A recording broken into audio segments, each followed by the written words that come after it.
Darkness fades when you are near. Your light breaks through our deepest fear. You make the broken heart rejoice. In you we find our voice. We lift you high above the skies. With every breath our praises rise. Your love, it never fades away. We worship you both night and day.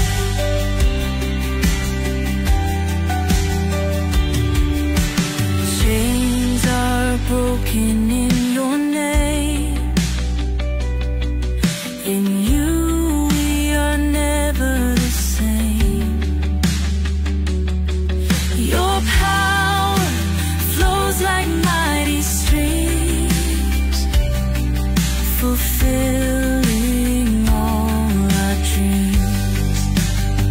We lift you high above the skies. With every breath our praises rise. Your love, it never fades away.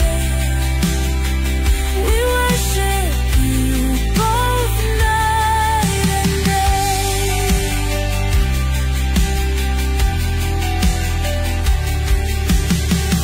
Your name is power, life, and peace. By your word our fears release. You are the hope that fills our soul. In you we find our goal. We lift you high above the skies. With every breath our praises rise. Your love, it never fades away. We worship you both night and day.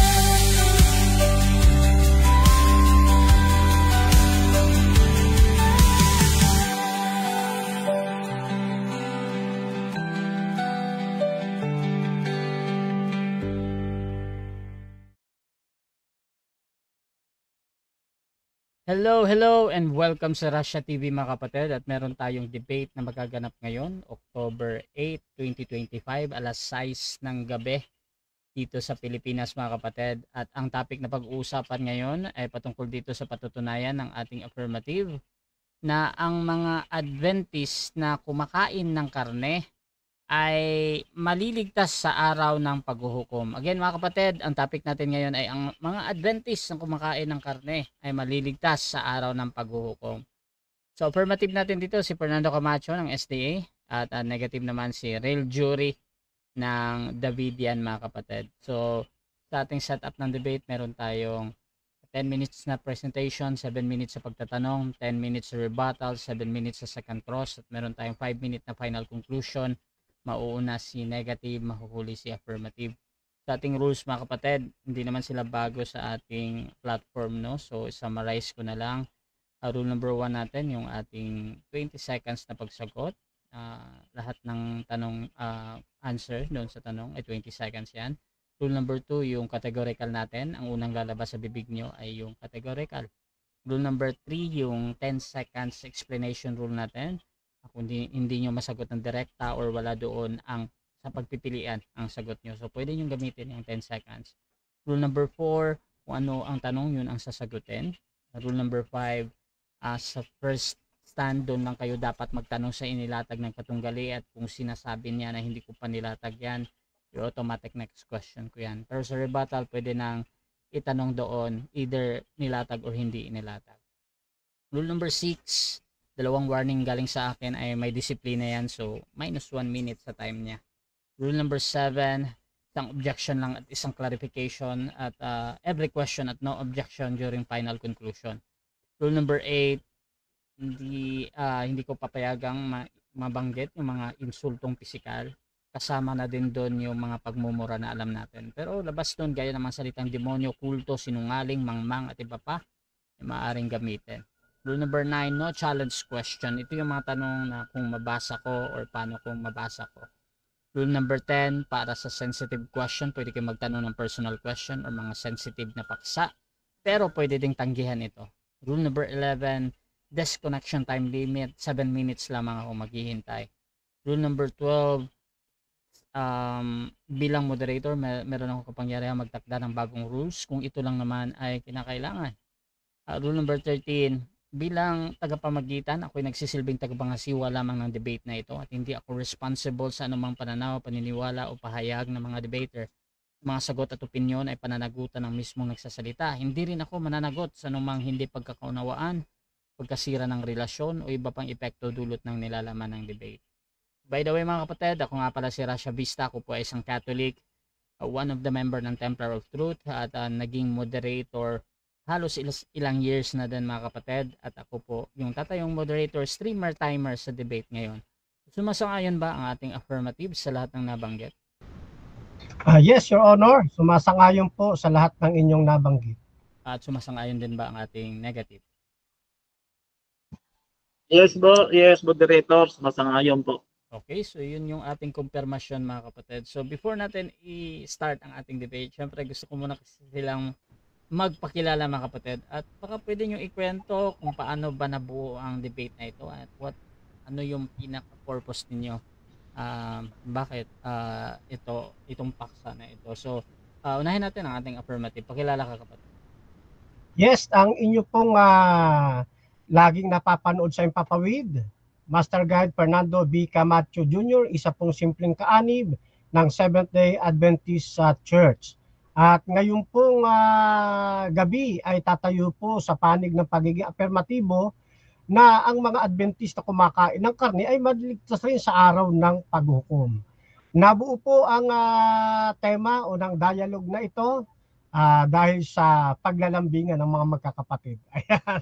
At ang kapatid na Nunez ay hindi naman iba sa atin sapagkat yan ay kabaro naman natin dito naman po sa Logos na School. Kaya maganda maging usapan ngayon at nawa ang Diyos ang patuloy na maitaas. Back to you kapatid na Rasha. Okay, so dako din tayo sa ating negative. Pakilala ka kapatid. Bro, negative, pakilala ka bro.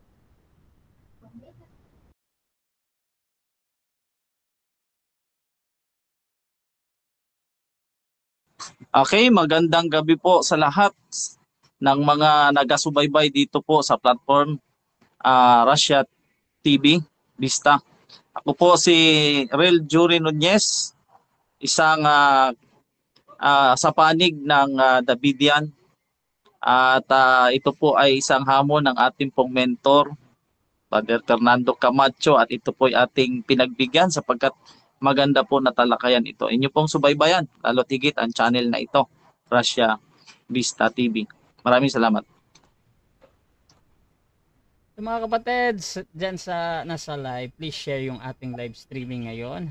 At kung gusto nyong mag-tag ng inyong friends mga kapatid para mas madami pang makapanood ng mga ganitong pag-uusap, pwede kayong mag-comment mga kapatid ng @highlights yan, at automatic mga kapatid na ma-mention na yung lahat ng inyong mga friends, or meron dyan followers kung meron kayo niyan, please mga kapatid mag-comment kayo ng ganyan. So dito mga kapatid, umpisa na natin ang ating debate, at bibigyan ko ng 10 minuto sa unang pagpapahayag ang ating affirmative sa kanyang patutunayan na ang mga Adventist na kumakain ng karne ay maliligtas rin sa araw ng paghukom. Brother Fernando Camacho, wait lang bro ha. Set ko lang yung iyong screen bro. 10 minutes, your time start now bro. Alright, muli sa Diyos ang kaluwalhatian at ang kapurihan. At hangad po natin mga kapatid na ngayong gabi ay magkaroon po kayo ng idea at matatag na pananampalataya ukol sa ating ipinaglilingkod sa Panginoong Diyos. Ano ho? Tulad ng akin pong nabanggit, ako po ay tumatayo sa panig ng aperbatibo na ang mga Adventista kumakain ng karne ay maliligtas rin sa araw ng paghukom. So dito po sa paksa ay makikita po ninyo, hindi ko tinututulan yung mga vegetarians. Ano ho? Sapagkat ang lifestyle ng pagiging vegetarian ay napakabuti sa katawan ng tao. Ano ho? At naniniwala ako na maliligtas rin po ang mga vegetarian. Ano? Kaya nga ang tema, ang mga Adventist na kumakain ng karne, kasi hindi lang vegetarian na pinaniwalaan ko maliligtas, kundi maging yung kumakain ng karne ay maliligtas rin sa araw ng paghuhukom. Ano po? Halimbawa na riyan mga kapatid. Ano? Gusto kong magbigay sa inyo ng halimbawa. Halimbawa dito sa early writing sa pahina 258, si William Miller po, pinaniniwalaan po ng Seventh-day Adventist na siya po ay ibabangon ng Diyos sa huling panahon at makalalasap ng kaligtasan. Hindi po vegetarian si William Miller. Siya po ay kumakain ng karne. Pero siya po ay maliligtas. Adventist ba si William Miller? Opo, mga kapatid.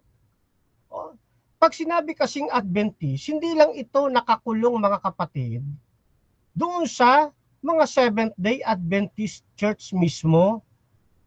Kundi pag sinabing Adventist, ito yung mga taong naghihintay sa pagbabalik ng ating Panginoon. O di kaya'y naghihintay kay Kristo. Si William Miller, tinatawag din pong Adventist bagamat hindi siya Seventh-day Adventist Church member. Pero siya'y Adventist sapagkat naghihintay siya sa pagbabalik ng ating Panginoon. Kanya lang nagkamali ang kanyang computation. Ano po? Ayun. At inabutan siya ng kamatayan sa patuloy niyang pag-aapuhap ng katotohanan. Kaya naniniwala po kami ng mga tunay na Seventh-day Adventist member na si William Miller maliligtas kahit na siya'y kumakain ng karne. Ayan, ano? Kaya nga ang takda po ng paksa, ang mga Adventist na kumakain ng karne, maliligtas rin sa araw ng paghukom. Ayon. Yung Seventh-day Adventist Church ay bahagi lamang ng tinatawag na Adventist. Ano po? Marami ho kasing naghihintay din sa Panginoon pero hindi member ng Seventh-day Adventist Church. Okay? Yan. Kaya dito may dalawang punto akong bibitawan. Mga Adventist na hindi kaanib ng Seventh-day Adventist Church. At mga Adventist na kaanib mismo ng Seventh-day Adventist Church. At ang tema, ang mga Adventist na kumakain ng karne, maliligtas rin sa araw ng paghukom. Yun. Ngayon, babaliin ngayon ng ating negative side, si William Miller hindi ligtas sa mga writings na kapatid na Ellen White. Kasi siya kumakain ng karne, naghintay siya nung araw sa pagbabalik ng ating Panginoon. Hindi ho ba? Ayan. So, matibay itong batayan. Bakit ako naniniwala na ang mga Adventist na kumakain ng karne ay maliligtas rin sa araw ng paghukom? Sapagkat ang mga tunay na mananampalatayang Adventist, idadako ko na dito sa Seventh-day Adventist. Yung mga tunay na mananampalatayang Seventh-day Adventist ay naligtas hindi dahil sa pagkain, kundi sila'y naligtas dahil sa biyaya ng ating Panginoon Jesucristo sa pamamagitan ng pananampalataya. Ayan naman nakatala sa aklat ng Efeso, Kapitulo 2, talatang 8 hanggang 10. Ano po? Ayan. Sabi ng ating Panginoon, buhat sa Kapitulo 14 ng Roma, talatang 2, may naniniwalang maaari siyang kumain ng kahit ano. Ngunit gulay lamang ang kinakain ng mahina sa pananampalataya. Ayun. Kaya naman kung mayroong kumakain ng gulay at dito lang ang gusto niya, Iginagalang natin ito. Ano? Pero, malihong sasabihin na yung Adventistang kumakain ng karne, hindi maliligtas. Yun pong mga Adventist na hindi kumakain ng karne, maling isipin, ay yung mga Adventist na kumakain ng karne, maling isipin na yan ay hindi maliligtas. Mamaya lalawakan pa natin yung pag-aaral na yan. Kaya maliwanag dito na kalimitan talaga doon sa mga kumakain ng karne, ng gulay. Ang iba dyan, mahina pananampalataya. Sabi pa sa talatang 3, huwag hamaki ng kumakain ng kahit ano ang kumakain lamang ng gulay. Kaya hindi kami palahatuli, nahangaan nga namin yan sila Ako kasi kumakain ako ng karne, mga kapatid. At ayaw namang, at huwag namang hatulan na kumakain lamang ng gulay ang kumakain ng kahit ano sapagkat siya tinanggap ng Diyos. Ayun, sa talatang ito, maliwanag, kaya kumakain ka ng karne, kumakain ka ng gulay, hindi ito dapat maghatulan. Kaya tulad na sinasabi ko, masaya ako't maligaya, sinusuportahan natin, iginagalang, yun pong mga vegetarian. Ang hindi lang natin tinatanggap, kapag hindi ka vegetarian, hindi ka maliligtas. Yun lamang po ang ating tinututulan. Mali kasi ang aral na ang tao ay pagbabawalan mong kumain ng karne ayon sa pananampalatayang tinanggap niya sa ating Panginoon. Bakit? Sabi pa ng Aklat ng Roma, Kapitulo 14, talatang 20, huwag mong wasakin ang gawa ng Diyos dahil sa pagkain. Nakita ho na ninyo, mga kapatid. Ang pagkain walang anuman sa kaligtasan ng ating Panginoon. Tanging ang biyaya ang siyang magliligtas sa atin. Hindi ang kabawalan ng pagkain ang siyang magliligtas sa atin, mga kapatid. Ang biyaya sa pamamagitan ng pananampalataya. Ay ngayon, kung ikay kumakain ng gulay, mas gusto mong kumakain ng gulay, yan ay sa inyo na ng ating Panginoon. Ay wag na mga hatulan yung mga hindi anya wag na mga hatulan yung mga kumakain naman ng karne. Kaya lang sa temang ito, lumalabas na ang mga Davidians. Hinatulan na yung mga Adventistang kumakain ng karne. Ano hatol? Hindi sila maliligtas sa araw ng paghukom. Hindi ba yan ang negative? Kasi bilang affirmative, patutunayan ko na yung mga Adventist na kumakain ng karne, maliligtas rin sa araw ng paghukom. Ano negative sa dito? Ang negative, yung mga Adventist na kumakain ng karne ay hindi maliligtas sa araw ng paghukom. Ayun. Nagbigay sila ng hatol. Samantalang sa Biblia, hindi dapat wasakin, hindi dapat hatulan ng mga vegetarian yung kumakain ng karne. Ayun, kaya dito may problema rito pagdating sa attitude, mga kapatid. Attitude po, may problema po yan. Kaya sabi sa Selected Messages, Volume 3, page 17, I tell you, my brethren, the Lord has an organized body through whom He will work. Dito sa iglesia, siya ay gagawa at ang iglesyang ito, organisado ito, mga kapatid. Na ito ay pinalalago ng ating Panginoon alinsunod sa kanyang biyaya. Kaya hindi po dapat maghatulan.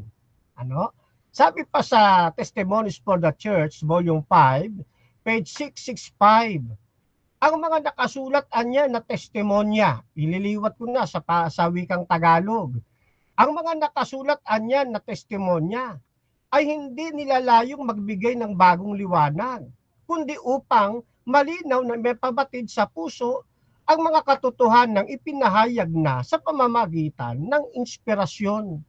Hindi po nagbigay ng bagong liwanag ang Panginoon. Kung paanong sabihin ng Diyos, doon sa Roma 14:2 at 14:3, yun pa rin hanggang ngayon. Ang liwanag po na yun. Ngayon, kapag hindi akma sa liwanag na ito. Aba, yung samahan po niyan, hindi po yan sa Diyos. O? Yung paniniwala po niyan, hindi galing sa Diyos. Ayan. Sa pagkakataong ito, magbibitaw muna ako ng ilang mga assignment. Tapos sasagutin na time na. Okay, salamat. Sige po. Okay, so dyan nagtatapos ang unang pahayag ng ating affirmative at ako tayo sa unang pagtatanong ng ating negative. Brother Real Jury ng Davidian, 7 minutes. Your time start now.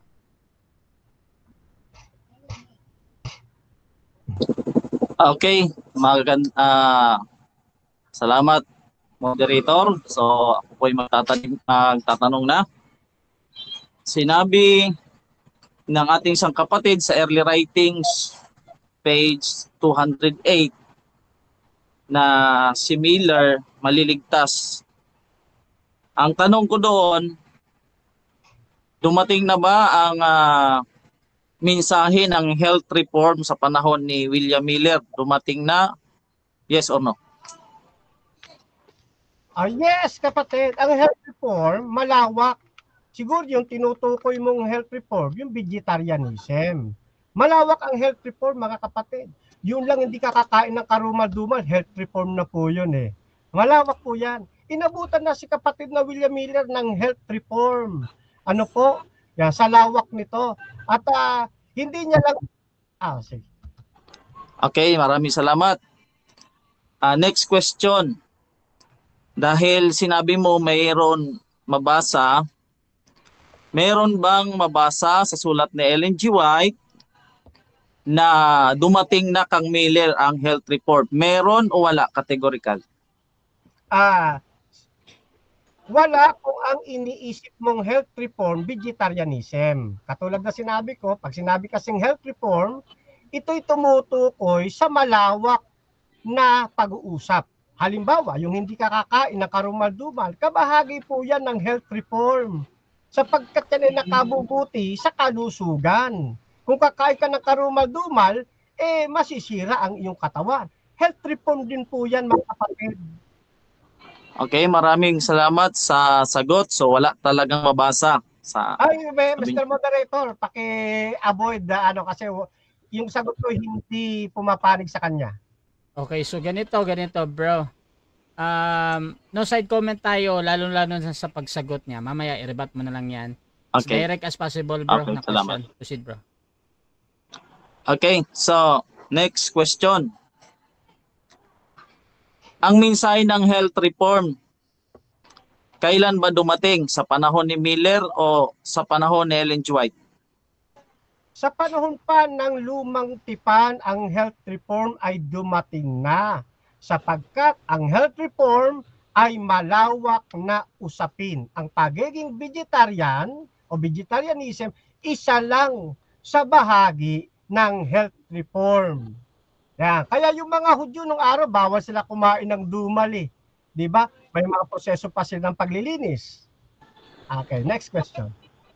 Okay, salamat sa sagot. So, next question. Sabi mo, matagal nang dumating ang health reform. Tanong, sa panahon ba ni Jesus dumating na ang health reform? Yes, sapagkat ang health reform ay isang malawak na usapin. Yun lang hindi kakakain ng karumal-dumal, bahagi po yun ng health reform. Ang Panginoong Hesus Kristo kumain ng isda. Pero isdang kinain niya, may kaliskis at may palikpik, bahagi ng health reform. Ayan po yan mga kapatid, huwag mong ikulong ang health reform sa vegetarian lang. Okay, next question. Meron ka bang mababasa sa sulat ni Ellen G. White na sa panahon ni Jesus Christ, nandyan na yung word na health reform? Meron o wala? Categorical. Wala kung ang iniisip mong health reform ay vegetarian. Pero kung ang health reform ay ipapasok mo doon sa hindi pagkain ng karumal-dumal, mauunawaan mong may health reform na mula pa luma hanggang bagong tipan. Ano po? Health reform po yun mga kapatid eh. Yung vegetarian bahagi ng health reform. Okay, ang tinatanong ko po, hindi vegetarian, kundi health reform. Ito ang tanong ko, next question. Ay, di, Ang salitang health ano reform naman, ba at... Oh, sige, okay. Affirmative, ano yan? may una sa kasi siyang tanong eh. Kung babaguhin niyo yung tanong niyang una, side comment na yon. Okay, okay. So, ganito, paulit na lang muna nga bro, yung tanong mo. Ang tanong ko kanina, mayroon ba siyang mababasa sa sulat ni Ellen G. White na sa panahon ni Jesus dumating na ang health reform? Hindi po vegetarian. Okay. Tulad na sinabi ko, wala tayong mababasa sa sulat ni Mrs. White na titik sa titik na health reform sa panahon ng ating Panginoong Kristo. Sapagkat ang sulat ni Mrs. White hindi concordance. Hindi ang concordance o talatinginan. Unawain po natin ang banal na kasulatan sa anyo ng banal na kasulatan. Wag natin pasunurin ang Biblia sa gusto nating Next mangyari question. o sa sulat ng kapatid na Ellen White. Okay, salamat sa sagot. Next question. Ang health reform ba ay kaparehas ng kahulugan sa vegetarian? Hindi po. Tulad nga ng sinabi ko, ang health reform ay, ang vegetarianism ay bahagi lang ng health reform. O, halimbawa, yung hindi ka kumain ng chicherya, health reform na po yan. Yung hindi ka dating nagsosoft drinks ka, hindi ka na magsosoft drinks, health reform na po yan. Malawak po ang usapin ng health reform. Okay. So, saklaw ba ng health reform ang hindi pagkain ng karne ng manok? Yes or no? Saklaw din kung ang kakaining karne ng manok ay kontaminado. Pero kung ito ay healthy process o healthy na manok, hindi ito bawal kainin. Kaya malawak po ang health reform. Huwag lamang nating kulungin sa gusto nating mangyari. Ayun. Kaya maliligtas po ang mga Adventist na kumakain ng karne. Okay, so next question. Ilang minuto na ako, bro? Na lang? Si-wave ko na kasi konti na lang yan. Tama. Okay. Hindi na yan nakakasagot si ano. Okay. So, dyan nagtatapos mga kapatid ang unang pagtatanong ng ating negative. So, dako tayo sa ating second speaker muna sa negative side. Bro, na ano yata yung ano ko dito. Saglit nga. Okay bro, prepare mo lang yan bro. So, shoutout muna mga kapatid sa ating nasa live at nandyan si Jeffrey Mark Bacau. Walang kwentang tanong paulit-ulit na unawaan ang sinabi ng negative. Darakser, sabi niya yung mga SDA, mga hintil ba o to or mga Hudyo. Ito din kay Norberto Belano Jr., wala nang kwenta pala ang kamatayan ni Kristo kung ang tao ay maliligtas dahil lamang sa pagkain. Mag-vegetarian na ang lahat, wag na manampalataya dahil ligtas ka na. Ito din mga kapatid kay Rico Paalam, God bless Bro Camacho. Julius Estenelo, good evening everyone, God bless you Brother Fernando. Shoutout din kay Rons Gap, God bless mga kapatid na debater. Amy Alfonso, pero curious kahit pinagbabawal sa mga SDA ang karne, may pag-asa pa din dyan natin pakikinggan view ni Bro Camacho. Shoutout din kay Renaldo Rumo, maayong gabi mga idsuon. At kay President Sustento, ayan, shoutout sa kanya. At kay Ayan J. Polar. Ayan. So, bro, hindi ko pa nakikita yung ano mo, bro. Hindi ko ano yung isang account ko, saglit lang bro, nawala eh. Sige. So mga kapatid, shoutout ulit sa ating nasa live habang hinihintay. Kay Rico Paala, mahina ang tanong ng Davidian. Ayan J. Polar, sabi niya, ayun, saklaw pala ang manok. Hehehe, logi na ang gabi nito. Katutin kay Jeffrey Bacau, walang kwentang tanong paulit-ulit, hindi nauunawaan ang sinasabi ng affirmative. At si Rochi Prime, ayan, shoutout. Andiyan na ba?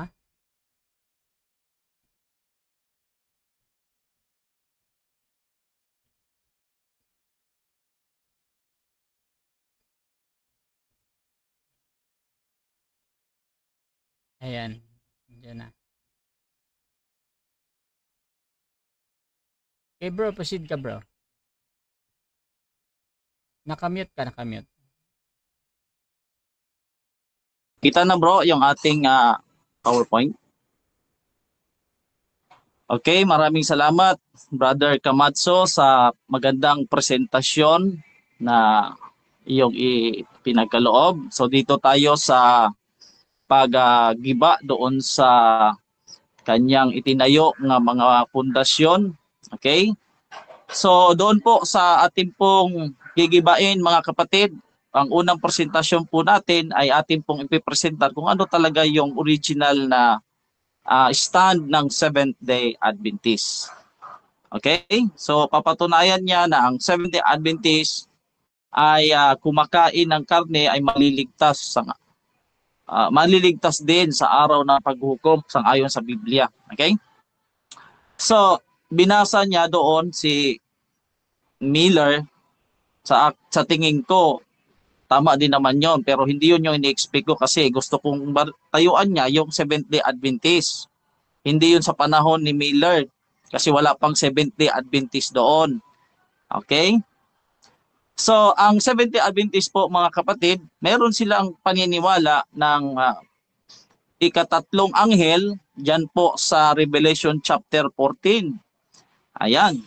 So, sinabi po na kanilang propeta dito po sa Testimonies Volume 1, the health reform I was shown is a part of the third angel's message and is just as closely connected with it as a arm and hand with the human body.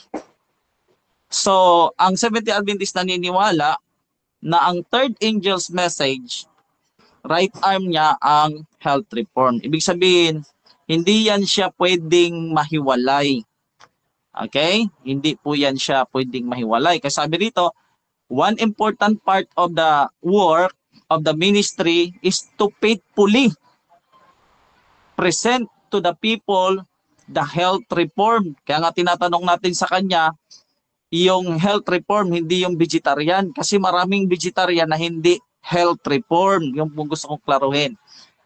At is stand connected with the third angel's message as a part and parcel of the same work.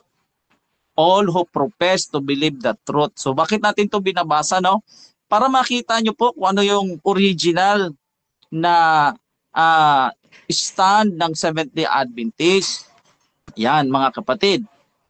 Sabi rito, how to present the principles of health reform? The Lord desires our ministers.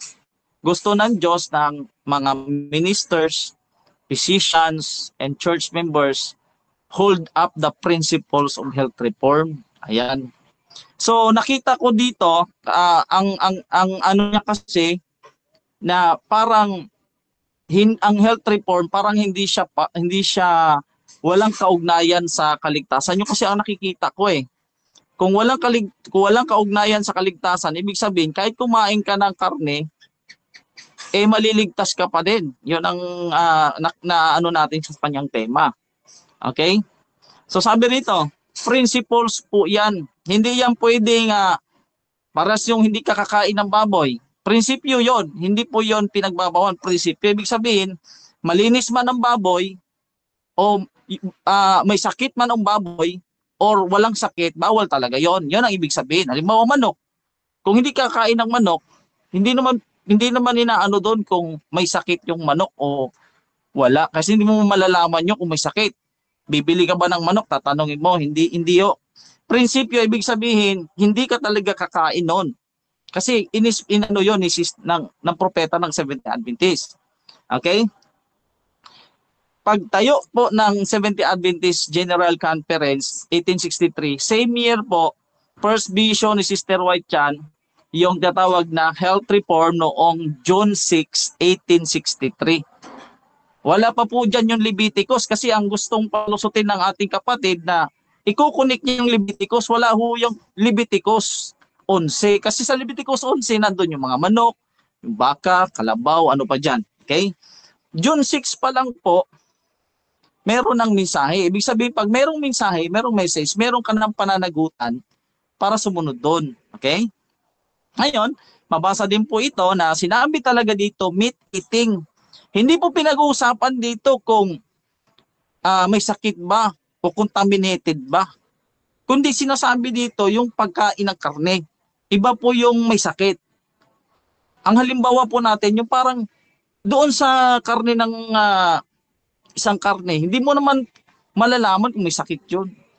Oo. Kasi ang sabi din ni Ellen G. White, the subject of meat eating in relation to health, I have left to the use of meat.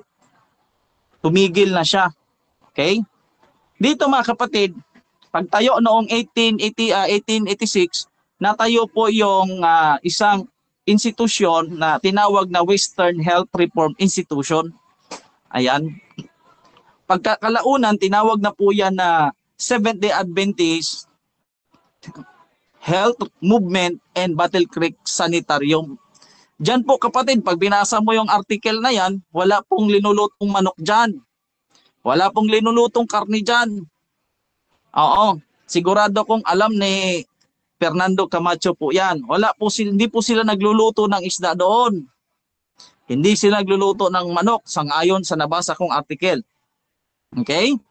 So, ang health reform kapatid, hindi po yung vegetarian, ang mga ministro, ang mga presidente sa conferences and other in positions of influence have failed to give the question of health reform in its proper. So, hindi nila masyadong nabigyan ng tinatawag na kaimportantihan sa isang kalusugan ang health reform as the right arm of the body. Ibig sabihin, kung titingnan mo ngayon, kahit sa kalagayan ngayon ng General Conference, majority dyan hindi tumatanggap. Mayroong minority na maraming salamat. So, nakita doon sa propetesa, sangayon sa propetesa ng Seventh-day Adventist, na contaminated, tama yung sinasabi ni lahat contaminated. Ang isda, may mababasa tayo na ang isda hindi na safe. Ang mga karne hindi na safe. Ang cancers, tumors, nandiyan na. So, ang gusto ng Diyos, healthy people, happy people. Sabi ito, back to the original diet. Ang utos po ng propeta, back to the original diet. Ngayon, saan ka magbabak? Sa Leviticus 11 ba or sa Genesis chapter 1:29? Again and again, I had mentioned that God is trying to let us back step by step the original design. Kaya ang original ng design sa tao, hindi po kumakain ng karne kahit wala po yung sakit. Okay? Hindi po sakit yung ating tema doon. Okay? Sabi rito, not an ounce of flesh meat. Hindi po pinag-uusapan dito kung may sakit yung manok o may sakit yung isda. Not an ounce of flesh meat should enter our stomach. Kaya medyo inaano tayo na okay lang basta walang sakit. Hindi po yung pinag-uusapan dito. Ang propeta po ng Seventh-day Adventist nagsabi nito na kahit ounce hindi pwedeng pumasok sa ating stomach, eating of flesh meat is unnatural. Ang pagkain ng karne ay hindi po siya natural. We are to return to God's original purpose in creation of man. Ibinabalik tayo doon sa original purpose sa paglalang ng tao kasi nga sa Eden, wala pong pagpatay ng hayop doon. Wala pong pag-ihaw ng manok doon, kapatid. Okay? Sabi rito, the grains, fruits, vegetables, and nuts are to be found all the food element that we need. Hindi na po kailangan ng meat eating o flesh meat. Kasi nagkamali pala yung creator na kailangan mo kumain ng manok para magkaroon ka ng protein. Kasi lahat na dito, grains, fruits, vegetables, and nuts are to be found all the food elements that we need. He will teach us how to prepare wholesome food free from the taint of flesh meat. Hindi pinag-uusapan dyan kung may sakit o contaminated, mga kapatid. Kundi flesh meat ang tinutukoy ng propeta ng Seventh-day Adventist. God gave the light of health reform, and those who reject it rejected God. Okay? Sa anong paraan nare-reject? Kapag hindi po tayo sumusunod.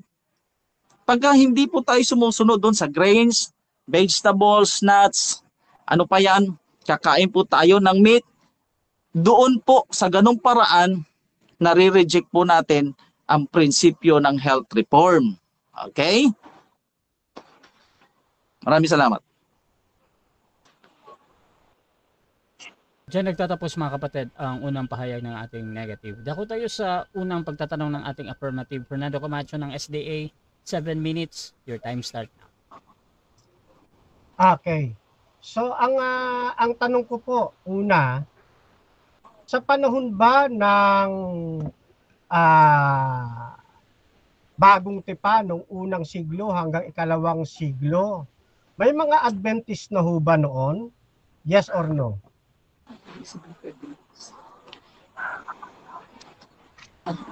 Ang Adventist po kapatid na word ay wala pa po yan. Wala pa. Wala pa yan. Affirmative? Objection. Kasi hindi yung word ang tinatanong ko. Yung tinatanong ko, meron na bang Adventist noong unang siglo hanggang ikalawang siglo? Meron na ba? Yes or no? Okay, so sa yes or no lang to. Brother negative? Yes, proceed. Explain. Okay. Explain. 20 seconds. Okay. Yes po. Next question. Next question. Okay. Oo. Meron bang mga Adventist sa panahon ng unang siglo na kumakain ng karne na maliligtas? Yes or no? Yes po. Meron naman yan na hindi naman natin, wala pa naman ang mensahe ng health reform sa panahon nila. Wala pa silang duty. Dumadating yung pananagutan kapag dumating na yung mensahe. Okay. Next question. Si William Miller, isa ring Adventist bagamat hindi member ng Seventh-day Adventist. Pero siya kumakain ng karne. Para sa iyo ba, siya bilang Adventist na kumakain ng karne, ligtas ba siya o hindi? Sa ngayon sa mabasa, si Miller po, hindi po natin yan tututulan. Okay? Hindi lang nga si Miller eh. Objection, Marami pa. Ligtas o hindi? That is categorical Okay. question. So, ang importante dito yung sa ligtas o hindi daw. Bro, negative? Okay, klaro yung sagot. Wala pong word for word na ligtas, kapatid. Kaya hindi Ay, po ganito, natin bro. sinasagot yung ligtas. Okay, ganito bro. Kung wala kang mapili dun bro, gamitin mo yung 10 seconds mo. So, gagamitin mo ba bro? Okay, gagamitin Proceed. po natin. 10 seconds.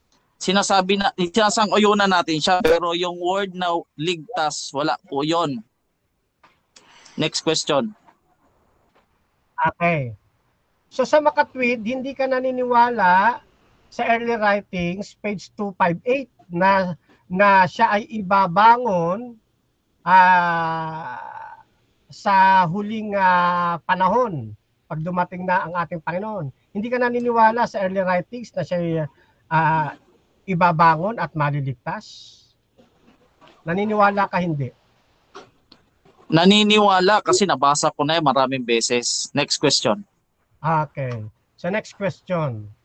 Doon naman tayo sa Seventh-day Adventist member. Okay? Yun bang mga Seventh-day Adventist member na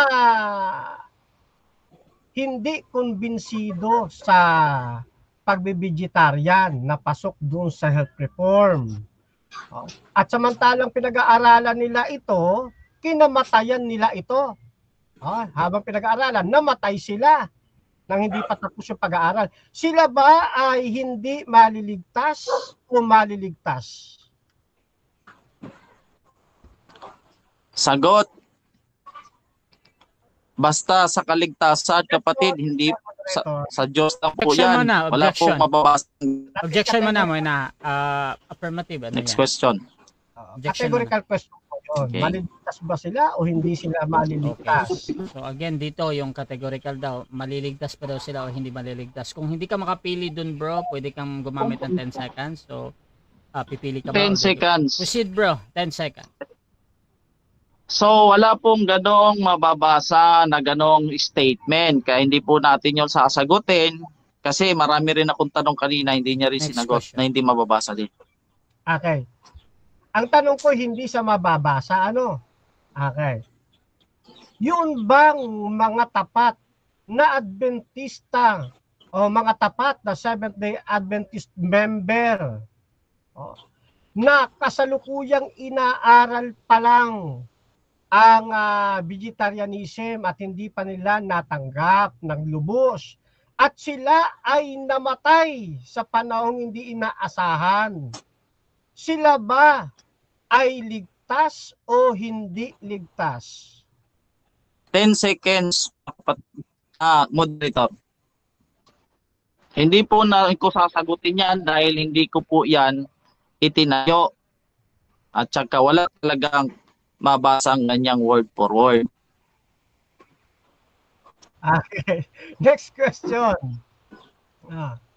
Yung mga tapat na Seventh-day Adventist member na kumakain ng karne. Yung mga tapat na Adventist na kumakain po ng karne. Na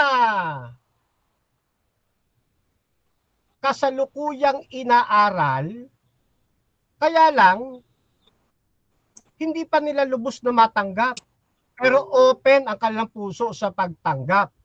Ay namatay sila. Iba ito sa una kong tanong ay namatay sila sa panahon hindi naasahan. Sila ba'y maliligtas rin o sa impyerno ang bagsak nila kasi hindi nila na-practice yung vegetarianism? 10 seconds, 10 ganun din seconds. po yun, pinaikot lang. Next question. Next question. Okay. Next question. Meron ka bang mababasa na ang mga Adventist na kumakain ng karne, in general, yung mga Seventh-day Adventist na kumakain ng karne, wala ng pag-asa sa buhay na walang hanggan? May mababasa ka bang ganon sa Biblia o di kaya sa sulat ni kapatid na Ellen White? Meron o wala?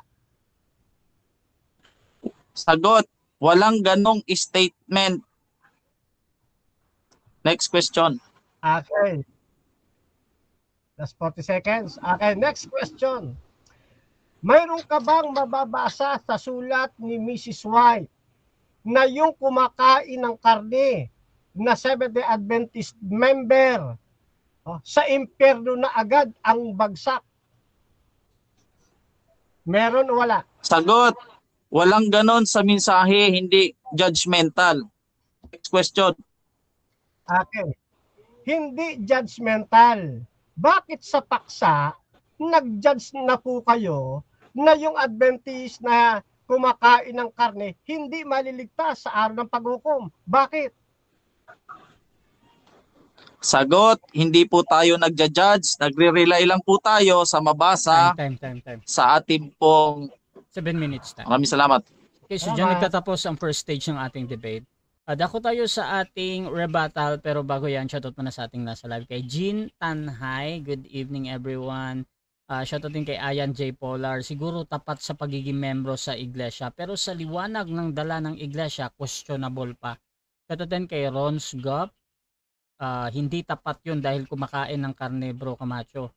Shoutout din kay Rico Paalam. Hahaha, ang liwanag ng tanong umiiwas talaga kasi hindi matibay doktrina ng Davidian. Shoutout din kay Jeffrey Bacau. Osmon, wag kang magaling, hindi mo naunawan ang paksa.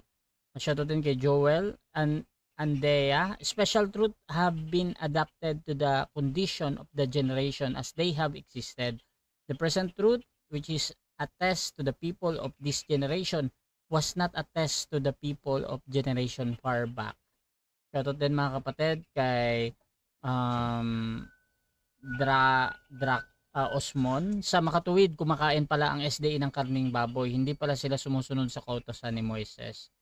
Shoutout din kay Renato Leberato. Vegetarian ay hindi original diet at hindi din vegetarian sa langit. Genesis 1:29. Shoutout din kay Ruben Nankilada, at nandyan din si Nesty Navales, amen daw. Neneng Amto Avila, oo naman ay, nawala yung comment niya. Ayan. So, tuloy-tuloy tayo mga kapatid sa ating rebuttal at dako tayo sa ating affirmative. 10 minutes. May presentation ka pa, proceed lang. Your time start now.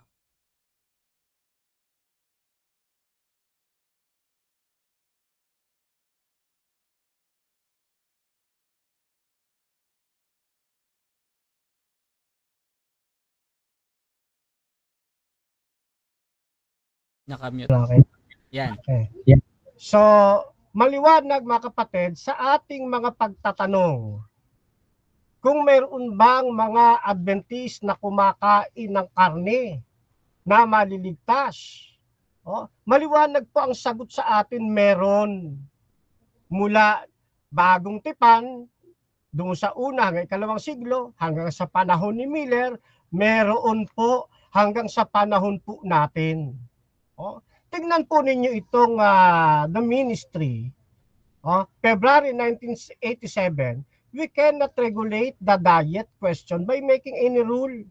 Hindi natin maaaring isaayos ang usapin tungkol sa dieta sa pamamagitan ng paggawa ng isang panuntunan. Kaya't hindi maaaring magkaroon ng isang patakaran para sa lahat. Sabi nga niya, that is a principle. Principle. Mali lang siya doon sa pagkain ng baboy, hindi yun daw ay principle. No, hindi lang yung principle yun, kundi doktrina talaga yun. Ngayon, bakit sinabi ito sa The Ministry Magazine? Sabi rito, sa Council on Diet and Foods, isa sa Tagalog ko na, no? Sa ilang pagkakataon ng karamdaman at labis na pagkapagod, maaaring ituring na pinakamainam ang paggamit ng karne. Sino ba nagsabi nito? Hindi ba yung propetisa namin si Ellen G. White? Bawal ba sa kanya ang paggamit ng karne? Ayan o. Sa ilang pagkakataon, in certain cases of illness and exhaustion, it may be thought best to use some eat. Pwede kang kumain ng karne. Ngunit kailangang mag-ingat ng lubos upang matiyak na ang karning gagamitin ay mula saan? Sa malusog na hayop o flesh of healthy animals. Pag bibili ka daw ba, itatanong pa? Mababaw yun, kapatid. Mababaw. Dito sa amin ako, kumakain ako ng hayop galing doon sa aking alagaan .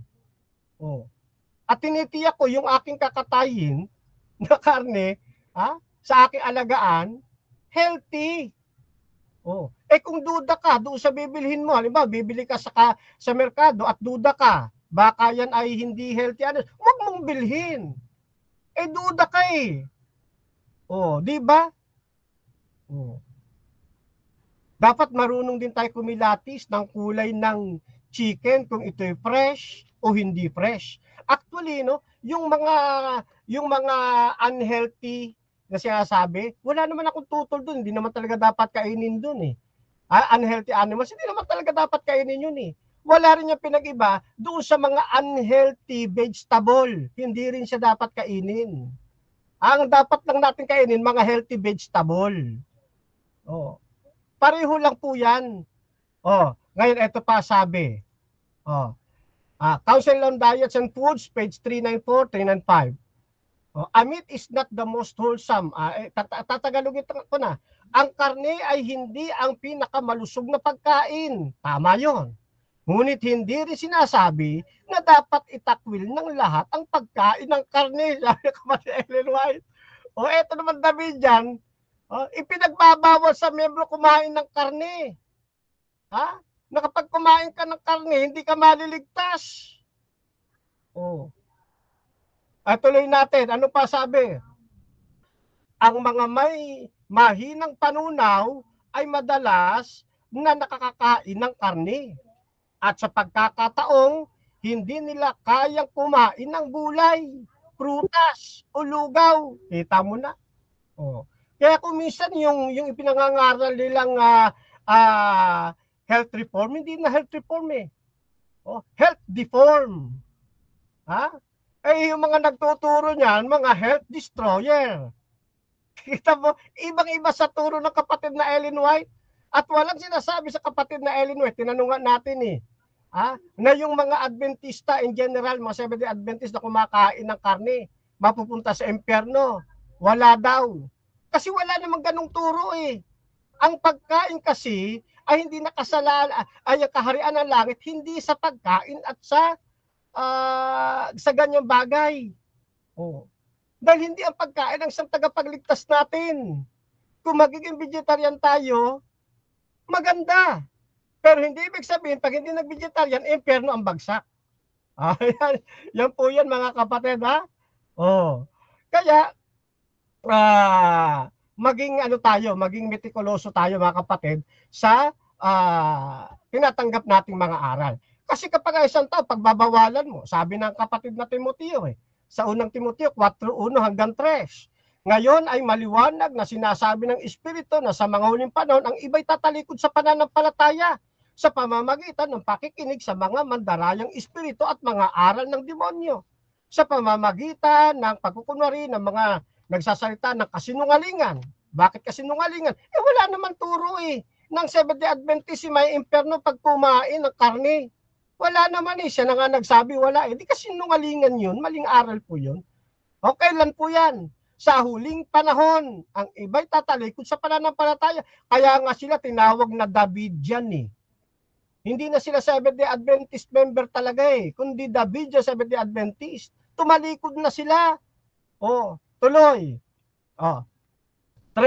Kanilang ipagbabawal ang pag-aasawa at ipag-utos na lumayo sa mga pagkain nilalang ng Diyos. Ngayon sasabihin, hindi naman kami nagbabawal ng pag-aasawa. Oo nga, hindi. Pero doon sa ikalawa, ipinag-uutos yung lumayo sa pagkain nilalang ng Diyos. Ano ba yung pagkain tinutukoy dyan? Yan yung mga kosher foods na pinag-uusapan ngayon. Mga kosher foods po yan. Upang tanggapin na may pagpapasalamat ng mga nananampalataya at nakakaalam ng katotohanan. Doktrina pala ng demonyo yon. Yung sasabihin natin pag kumain ka ng karne, maiimpyerno ka, hindi ka maliligtas. Doktrina pala ng demonyo yon. Di ba? Sabi ni Timoteo kailan po yan? Sa huling panahon. Kasama ba panahon natin dyan? Kasama. Mayroon bang tatalikod? Meron. Bakit sila tatalikod? Nakinig sa mandarayang aral ng mga demonyo. Sabi ng mga demonyo. Mga demonyo na aral. Tuloy tayo, 4:6. Sapagkat ang bawat nilalang ng Diyos mabuti at walang anumang dapat tanggihan, kundi tinatanggap ito na may pagpapasalamat. Anong klaseng pagtanggap yung binabanggit dito? Di yung ayon sa konteksto, yung tungkol sa pagkain ng lamang kati na nilalang ng Diyos, dapat tanggapin na may pagpapasalamat sapagkat ito'y pinababanal sa pamamagitan ng salita ng Diyos at ng panalangin. Kung itinuturo mo sa mga kapatid ang bagay nito, ikaw ay magiging isang mabuting lingkod ni Jesus na pinalusog sa mga salita ng pananampalataya ng mabuting aral na iyong sinunod. Di ba? Yan po yan mga kapatid. Kaya ang tunay na kay Kristo hindi nagsasabi na pag kumain ka ng karne, may impyerno ka. Hindi. Walang ganong turo ang kapatid na Ellen White. Siya na nagsabi, wala. Ngayon, kung may mailabas siya mamaya, kinontra niya, sinabi po niya. At hindi yun nakatibag sa atin kasi sarili niya kinontra niya.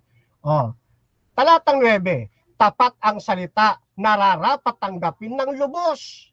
Ay pag tinutulan mo pa si Timothy, hindi mo na tinanggap ng lubos. Kaya nga maliwanag ang pagkain ay hindi, yung kaharian ng Diyos ay hindi sa pagkain. Ano sabi ng kapatid na Ellen White dyan, sabi ni Herald, January 7, 1904, doctrines, whose doctrines are of satanic origin. Satanic origin pala yan di ba? Pagkalinaw ng mga sinabi ng kapatid na Ellen White Kaya, kahit na dumating noong 18, tapos na? Okay, kahit na dumating noong 1800s, ano po, yung kaukulan sa paghikayat sa membro na mag-vegetarian, hindi namin tinututulan yun. Sabi ko, hindi ko tutulan yun eh. Maganda talaga sa kalusugan. Pero yung sabihin ng may impyerno yung kumakain ng karne, yun ang tinututulan ko. Ha? Yun po yun, mga kapatid. Kaya sabi, marami pa sana rito, kaya lang ilang oras na lang ako eh. Ngayon, ito sabi ng selected messages, page 157. Ayan. Ang mga ministro, time na. Sige, hindi ko na muna to present.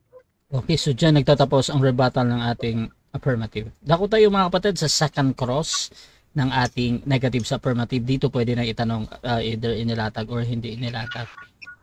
Brother Real Jory, your time start now, bro.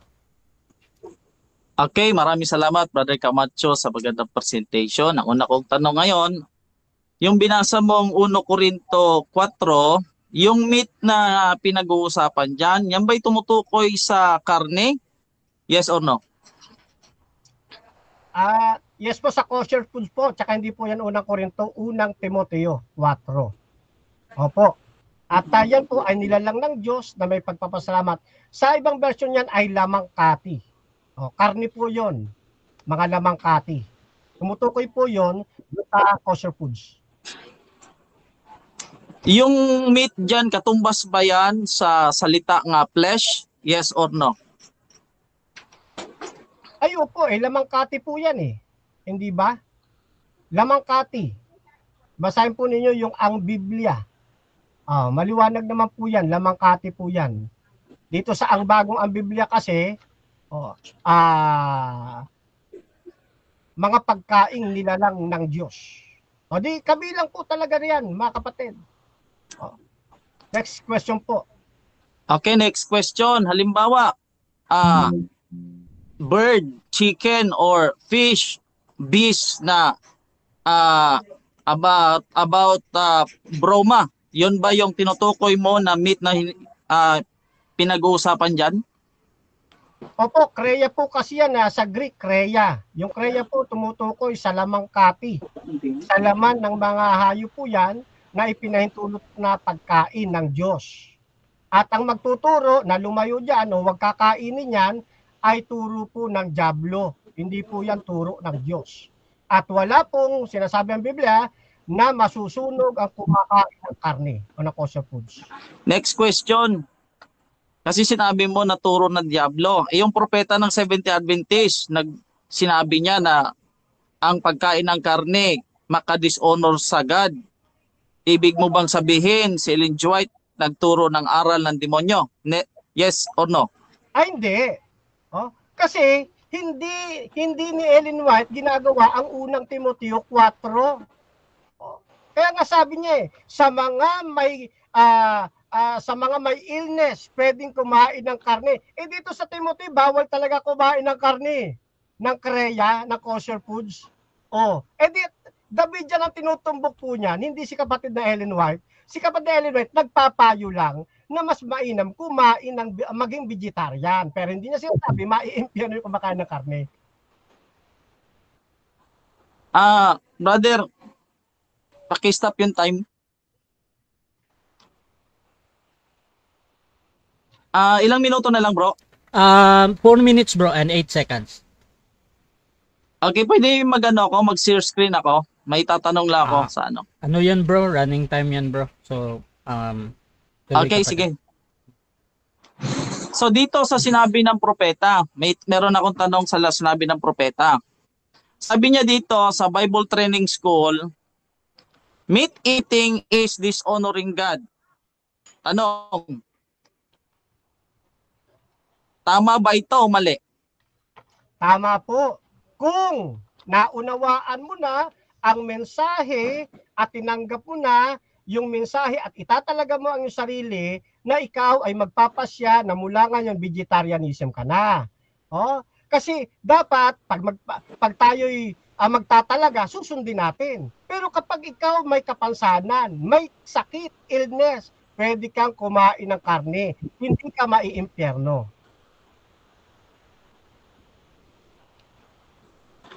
Okay, sang-ayon sa libro ng Seventh-day Adventist, ang tanong ko,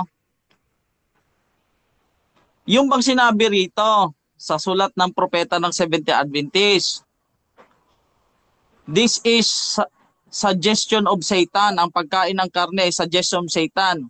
Tinatanggap mo ba ito o hindi? Tinatanggap ko po yan. Marami naman nga talaga kumakain ng karne. Minsan double dead pa nga eh. Kaysa kanas yun. Pero kakainin mo, sabi ni kapatid na Ellen White, healthy animals. Pwede. Lalo na mahina panunaw mo. May diferensya ka sa katawan. Ha? Pwede kang kumain. At hindi sinasabi na maiimpyerno.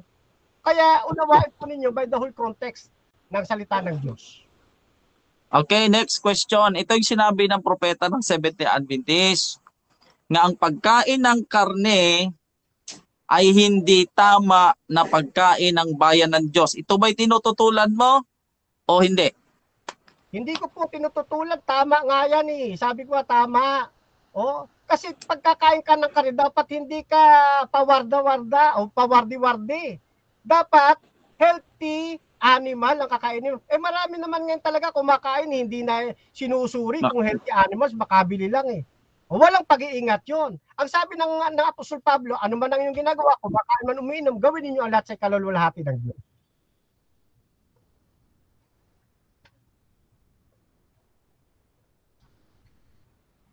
Nawala po. Okay, next question. Ito bang sinasabi ng propeta nyo na ang mga nag-aantay ng ikalawang pagparito ng ating Diyos ang pagkakain ng laman ay pag-iwanan, ititigil. Sang-ayon ka nito, hindi? Sang-ayon po dito sa sulat na ito, pero hindi ako sang-ayon sa iniisip po ninyo. Kasi nakalagay dyan, among those who are waiting. Hindi sinabing lahat ng naghihintay na Seventh-day Adventist na kumakain ng karne. Among those who are waiting. O sa hanay ng mga naghihintay sa muling pagdating ng Panginoon, ang pagkain ng karne ay ganap na aalsin. Next question. Kasama ka ba dito? Aangkinin mong kasama ka o hindi? Kasama ako yan. Kasama ako yan. Parang hinatulan mo na ako na hindi ako maliligtas, ma-impyerno talaga ako Ha? Yung ganyang kaisipan, sa diablo po. Objection, moderator. Time stop, objection. Negative, ano yan? Hindi po tayo nangahatol, tinatanong lang natin siya kung kasama ba siya doon sa nag-aantay. Okay. Hindi po ko sinabi na kasama na malalaglag. Okay. So, nag-object ka dahil doon sa pagpapaliwanag sa salitang hinahatulan. Affirmative, Yes. may counter objection ba? Yes, may counter objection. Categorical po yung tanong niya eh. Di ba sinagot ko na ng categorical, hindi ako kasama. Okay, so ganito mga kapatid. Nakalimutan ko sagot ko kung kasama ko hindi eh. Kasama bro, kasama. Okay, ganito. Okay. So ganito mga kapatid, yung kanina, yung sagot mo bro Camacho, kasama. Ngayon, yung pagpapaliwanag mo, any observation ni Camacho na hinahatulan o hindi ko pinapakialaman yan. So irebat mo na lang mamaya. Bro Camacho, proceed ka pa din sa sagot mo na 20 seconds kasama. Tama. Opo. Oo, kasama. Kasi maliwanag dyan, sa hanay ng mga naghihintay sa muling pagdating ng Panginoon, ang pagkain ng karne ay ganap na aalisin. Ang karne ay hindi magiging bahagi ng kanilang pagkain. May mga Adventist na kumakain ng karne. Katulad ko kumakain ng karne. Hindi na ba ako ligtas? Time. Okay, so dyan nagtatapos mga kapatid ang ating second cross ng negative. So dako tayo sa rebuttal ng negative, pero bago yan, shoutout muna sa ating nasa live. Kay Bro Nesty Navales, sabi ng affirmative, bad vegetables. Bigay po kayo ng halimbawa na bad vegetables. Shoutout din kay Jean Ava Tanhay. Bakit di mo tanggapin? Shoutout din mga kapatid kay Raymark Asigan. Ang sabi ni Mrs. White, mag-reform sa loob, hindi sa labas. Problema sa negative, nag-reform nga, lumabas naman. Pero si Mrs. Ellen White, hindi lumabas.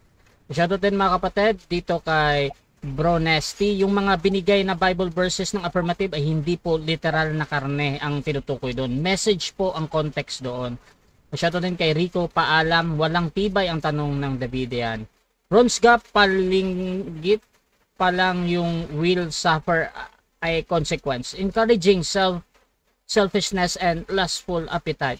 Sooner or later, they will suffer the consequence of disregarding the light that God in love and mercy has sent them in regards to the health reform, MSLT. So, basahin nyo na lang. Jeffrey, sabi niya, kahit linisin mo pa yan, bro, kasi sabi ng Diyos, marumi pa rin yan. Shoutout din kay Ron Sgap, turo pala ng Diablo ang SOP. Shoutout din mga kapatid kay Eugene Kabuyaw. Medyo na Bible studyhan tuloy ang Davidian sa SDA. At tuloy-tuloy tayo mga kapatid. Dako tayo sa rebuttal ng ating negative. May presentation ka, bro? Yes, bro. Sige. Teka, bro, ha. I-ano ko muna sa screen natin. Ayan. So, 10 minutes, bro, rebuttal. Your time start na. Andyan na, nakapost na. Okay, maraming salamat, Mr. Moderator. Kanina, tinatanong natin siya doon sa 1 Timothy na kanyang binasa. Tinatanong natin siya kung tumutukoy ba yun yung meat doon, tumutukoy ba yun sa flesh na laman. Sabi niya, oo. Nagbigay ako ng halimbawa. Halimbawa, fish, bird, beast. Sabi niya, oo.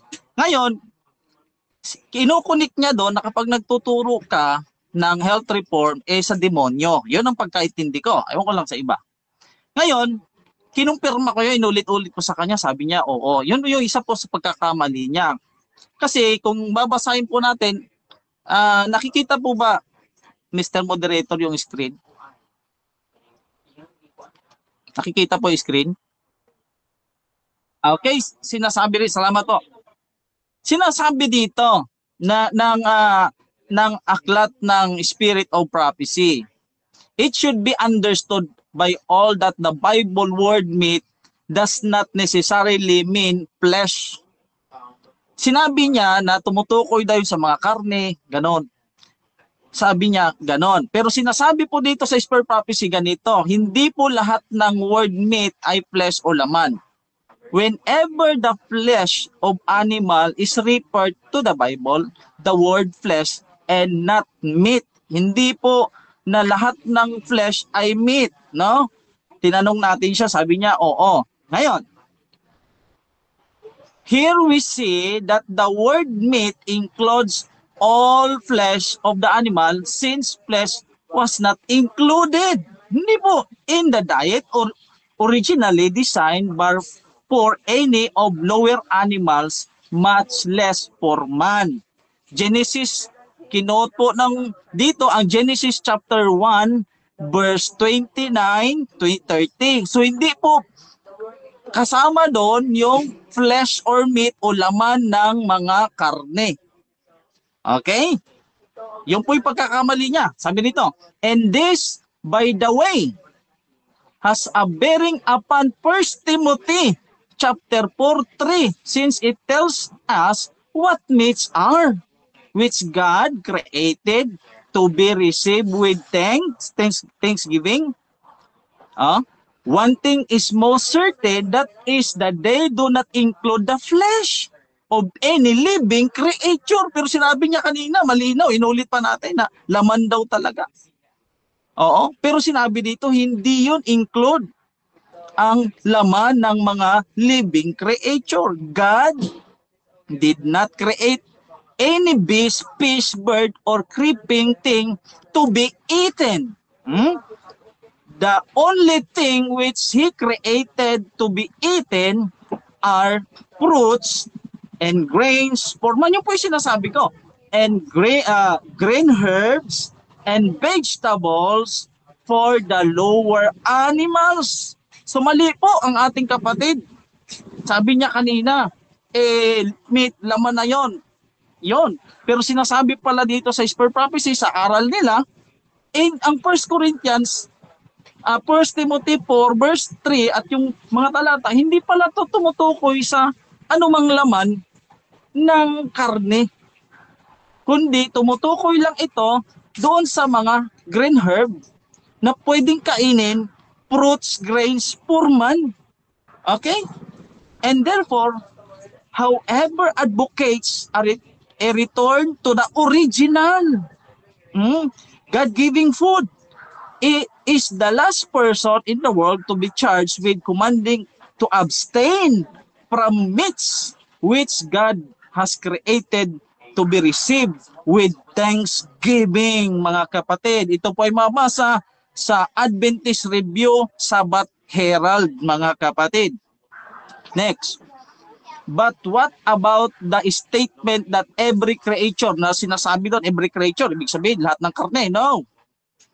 Sabi rito, the warning is against those who command to abstain from food which God created to be received, which as we have does not include flesh, mga kapatid. So, malinaw po yan na nagkamali po yung pagkaintindi ang ating pong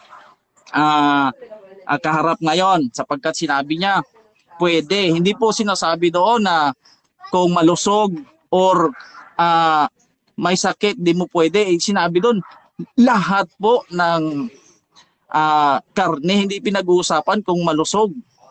Okay? And therefore, the subsequent remarks must be within the range of that food. The products of the earth have been sanctified by the word of God, set apart for the use of man.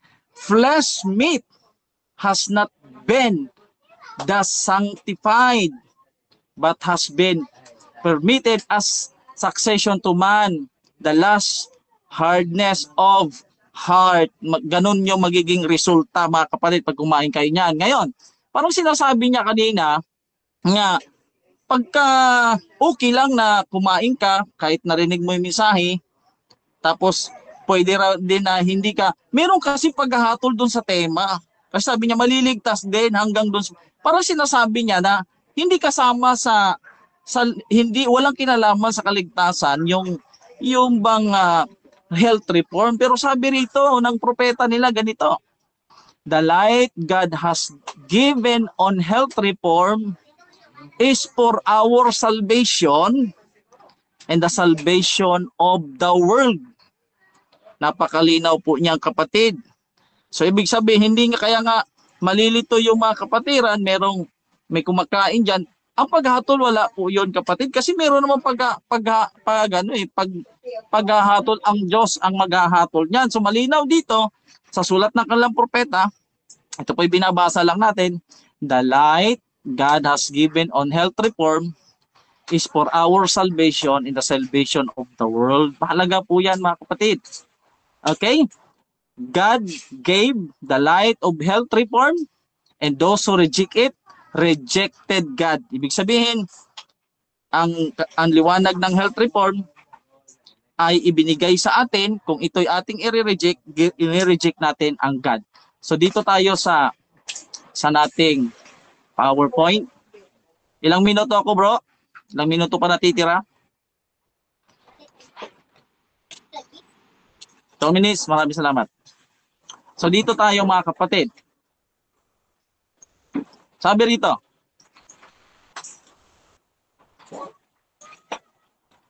the Lord has been sending us line upon line, and if we reject these principles, ano nga principles, health reform?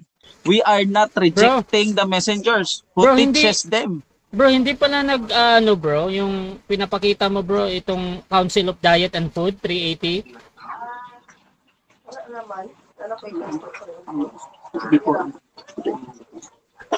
Tama ba? Anong meron, bro?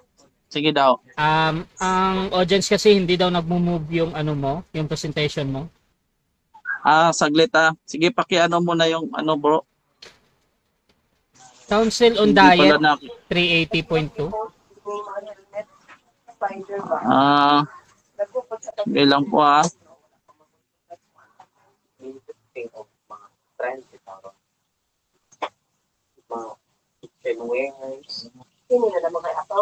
Ganyan po.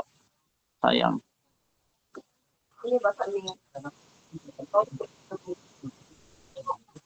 Yung binasa ko po kanina. Ang nasa screen bro, A Testimony for the Church, Volume 1. Okay. Salamat bro. Okay na? Proceed bro. Okay. So sinasabi dito, pinapadala ng Diyos ang mensahe ng prinsipyo ng health reform. If we reject these principles, we are not rejecting the messengers.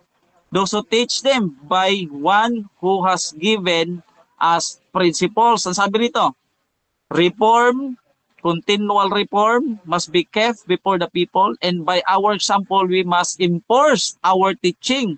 True religion and the laws of health go hand in hand. It is impossible to work for salvation of men and women. Ibig sabihin, ang mensahe ng health reform, kapatid, nandun po talaga yung tatawag na salvation. Kaya mali po yung sinasabi na ang health reform ay wala pong kinalaman sa kaligtasan. Mali po yung kapatid. Mali po yon. At ang sinabi rito, the Lord has given us the work of proclaiming the message of health reform, and if you cannot step forward in these ranks of those who are giving this message, you are not to make this prominent. In counter-working the effort of your fellow laborers, you are teaching health reform, you are out of order, working on the wrong side. So, ang malinaw na ang mensahe, ang turo health reform, kapag kumukontra tayo dito, ang sabi ng propeta ng Seventh-day Adventist, you are out of order, working on the wrong side. Okay? Sabi rito, those who claim to believe, dito tayo sa taas, there are some professed believers who accept certain portion of testimonies as the message of God, while they reject those portions that condemn their favorite indulgences. Such persons are working contrary to their own warfare in the welfare of the church. Those who claim to believe in health reform and yet work contrary to its principles in the daily life practice are hurting. Okay. Maraming salamat. So, dyan nagtatapos ang rebuttal ng ating negative. Dako tayo sa second cross ng ating affirmative. 7 minutes. Fernando Camacho ng SDA. Your time start now. Okay.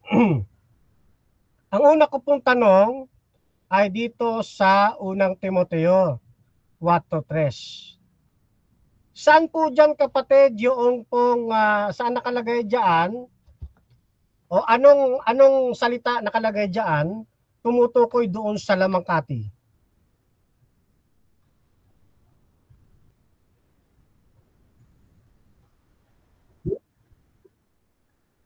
Mr. Moderator, pwede i-screen. I-screen ko. Bro? Anong request mo bro? Pwede? I-share screen ko. Okay lang. Sige, Share sige. screen. Sige, pero 20 seconds lang yung pagsagot natin bro ha. Proceed ka bro. Saan daw dyan? Pakiulit ang tanong, Mr. Camacho.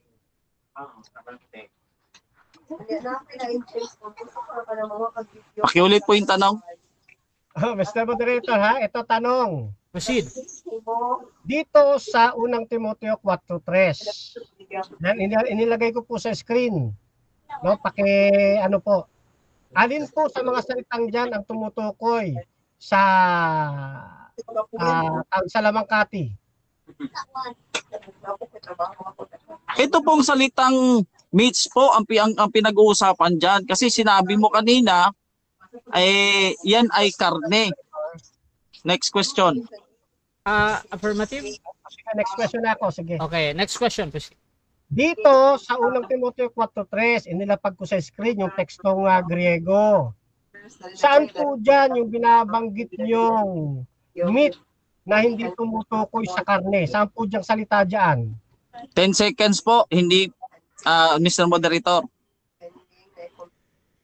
Hindi ko po papatunayan dyan ngayon ang Hebrew or Greek dahil hindi po yan ang ating paksa. Pwede po tayo magpaksa niyan. Next question. Next question, 10 seconds. Okay, next question. Pasok ito sa paksa eh. Next question. Saan sa unang Timoteo 4:1 patuloy na yung kumakain ng kosher foods, ng karne, ay hindi maliligtas? Saan po? Sagot. Wala po dyan kapatid. Wala pong ganyang statement. Nababasa po natin yan. Okay. So next question. Pag sinabi bang health reform ay tumutukoy lamang sa pagiging vegetarian? Yes or no? No, hindi po. Pag sinabing vegetarian health reform. Next question. Okay. So next question. Doon sa Council on Diets and Foods, page 394 to 395. Mali ba ang sinabing ito na kapatid na Ellen White na but great care should be taken to secure the flesh of healthy animals? Mali ba ito o tama? I-click niyo rin siya. Sagot. Sinabi ng propeta. Tama po yan. Ang mali lang po yung ating pong pagkaunawa dyan. Next question. Okay. Ito bang mga kumakain ng healthy animals, maiimpyerno? Yes or no? Ito nandito sa Council on Diets and Foods. Maiimpyerno po ba yan? Yes or no? No, hindi po pinag-uusapan dyan ang pag-iimperno or mapupunta sa langit. Next question. Okay. Dito sa Council on Diet, page 394, 395. Saan mapupunta yung kumakain ng healthy animals? Sa langit o sa buhay na walang hanggan? O sa dagat-dagat ng apoy? Saan po? Sa dalawa. Sagot, hindi po pinag-uusapan dyan kung mapupunta sa dagat-dagatang apoy, sang-ayon po sa passage. Hindi po tayo pwedeng magdagdag o mabawas sang-ayon sa mabasa. Next question. Okay. Halimbawa, yung mga taong may karamdaman, na binabanggit dito na kumakain sila ng healthy animals. Inabutan sila ng kamatayan sa panahong hindi inaasahan. Saan sila mapupunta? Sa buhay na wala hanggan o sa dagat-dagatang apoy? Sagot, ang Diyos lang po ang nakakaalam niyan, Mr. Camacho. Next question. Okay, next question. Sabi mo negative ka doon sa paksa na ang kumakain ng karne na Adventist ay hindi maliligtas. Ikakapit ko ngayon dito. Pumapasok ba itong Council on Diets doon sa pagiging negative mo? Yes or no? Sagot, yan po ay pumapasok, Yes or mga no? kapatid. Objection, Mr. Moderator. Sa yes Sagot. or no lang to, bro? Yes. Yes. Yes ang sagot natin dyan. Pero hindi po dyan in-specific kung maiimperno ka or mapupunta ka sa langit. Next question. Okay. No? Sabi mo, yes. Saan sulat mo na kapatid na Ellen White mababasa na yung may mga cases of illness na binabanggit dito? Nasaan sa mga sulat niya na pag kumain ng animals, maiimpyerno? Hindi ko masyado marinig. Ay, sorry. Pakiulit nga po. Hindi ko makuha kasi nahati yung ko. Nahati yung aking pakinig dito. Okay. Stop na Ulit. naman yan. Oo. Ngayon, ang tanong ko ganito. Yung mga, may mga certain cases na illness na binabanggit dito na kumakain sila ng healthy animals. May mababasa ka ba sa iba pang sulat ng kapatid na Ellen White na same, na nakaparehas nito ang sitwasyon na may mga cases of illness sila na kumakain sila ng healthy animals. Sa ibang aklat ni Mrs. White na kumakain sila ng healthy animals. Ang pupuntahan nila, impyerno. Meron bang gano'n? Sinabi si kapatid Ellen White, meron o wala?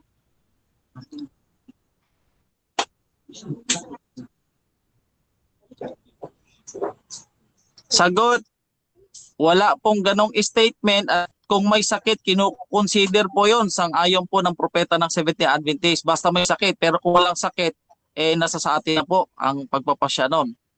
Next question. Okay. Sa makatwid, mayroong mga Adventista na kumakain ng karne na maliligtas rin. Tama ba? Yes or no? No. No po, kasi kung alam mo na ang mensahe, tapos hindi mo ito sinunod, meron po tayong pananagutan. Pero pagdating po sa sa kaligtasan, hindi po natin yon masasabi dahil ang Diyos lang po ang nakakaalam noon. Next question. Sabi mo, yung mga certain cases, salamat. Okay, so dyan nagtatapos mga kapatid ang second stage ng ating debate. Dako tayo sa final conclusion. Shoutout mula kay Olan Reloso. Pasensya na kung nadidinig nyo yung ulan, napakalakas.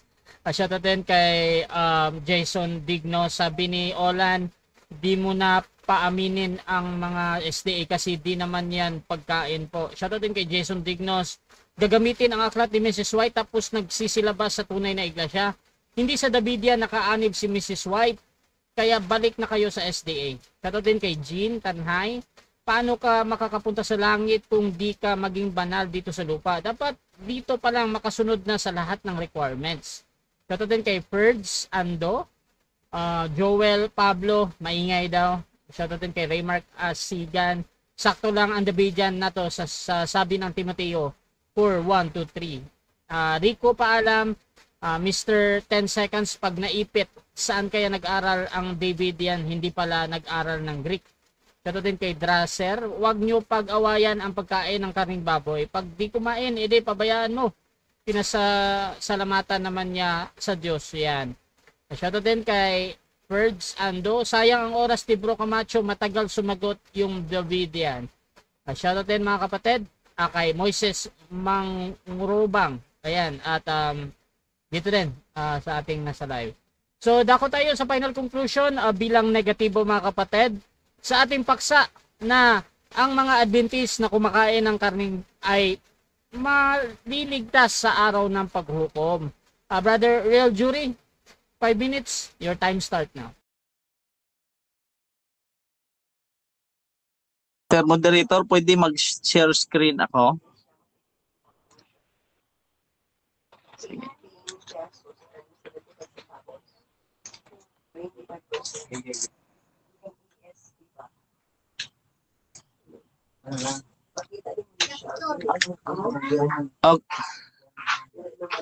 Okay, maraming salamat Mr. Moderator dito po sa ating paksa.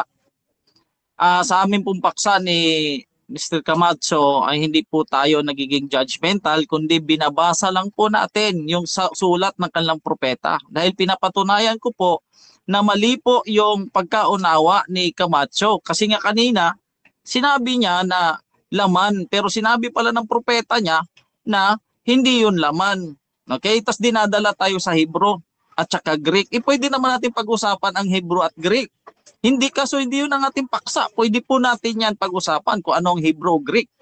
Okay? So ngayon po mga kapatid, sabi niya maliligtas pa rin kahit kumakain ng karne. Hindi po ganun kababa ang estandarte ng Diyos.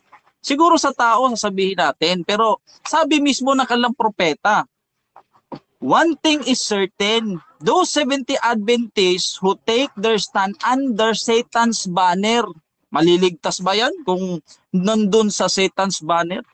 Will first give up their faith in the warnings and reproof contain the testimonies. Kasi ang propeta ng 70 Adventists lagi yan nagbibigay ng mga tawag na warning sa kanyang iglesia. Kasi may mensahe.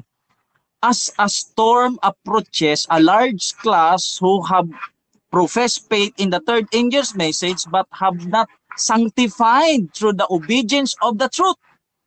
Kasi ang third ingest message, part niya yung yung health report. But have not sanctified sa katotohanan, abandon their position and join the ranks of opposition. Bakit? Kung titingnan mo, contradict yung mga ang pinipresent ng ating kapatid. At mula sa simula, tiningnan po natin, hindi niya nga napatunayan na maliligtas din hanggang sa paghukom.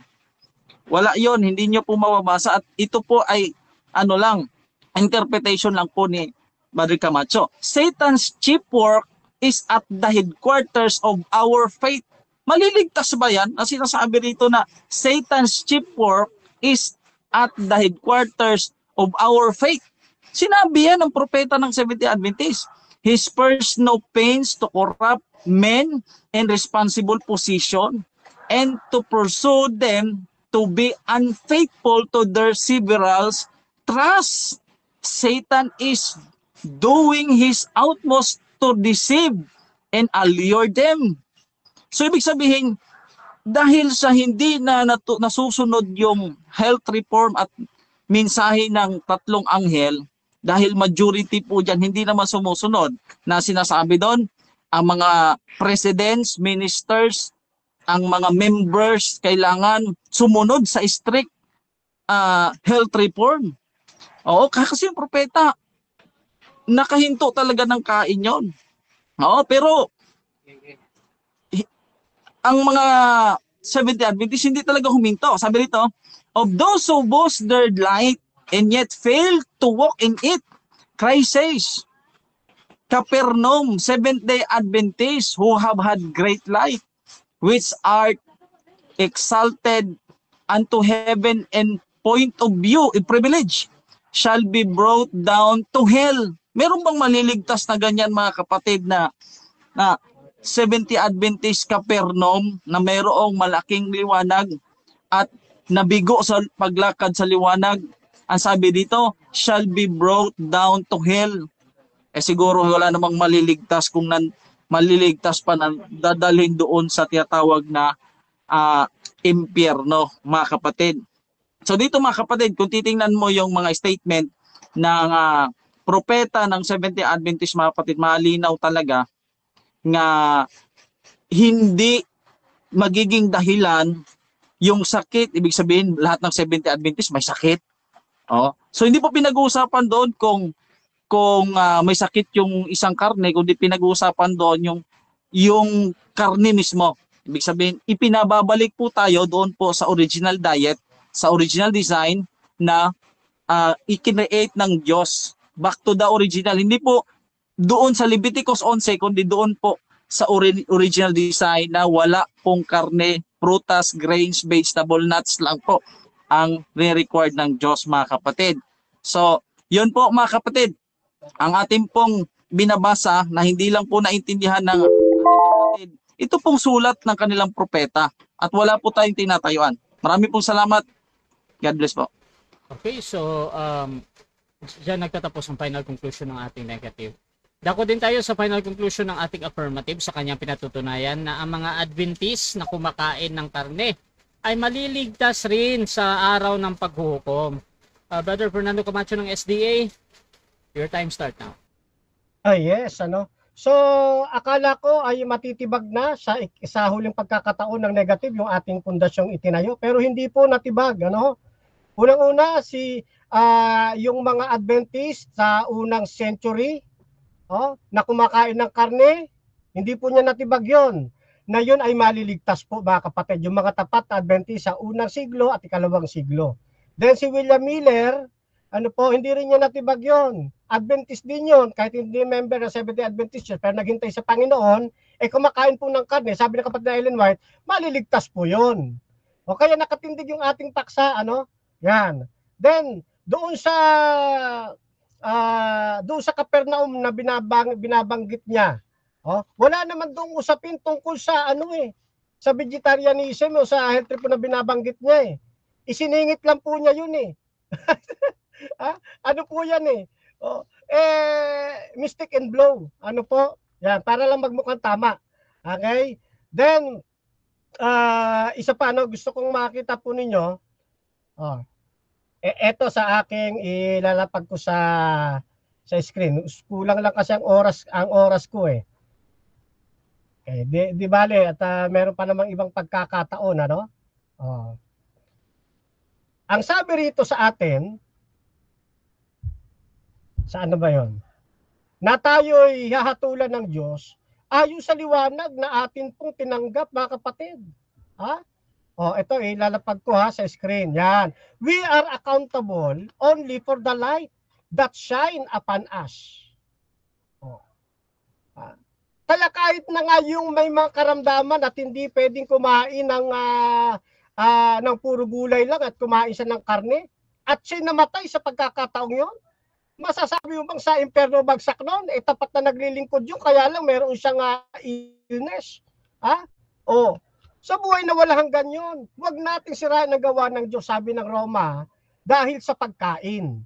Hindi requirements, ito tandaan niyo mga kapatid, hindi requirements ang pagkain ng gulay para ikaw'y mapunta sa buhay na wala hanggan. Ang requirements, John 3:16.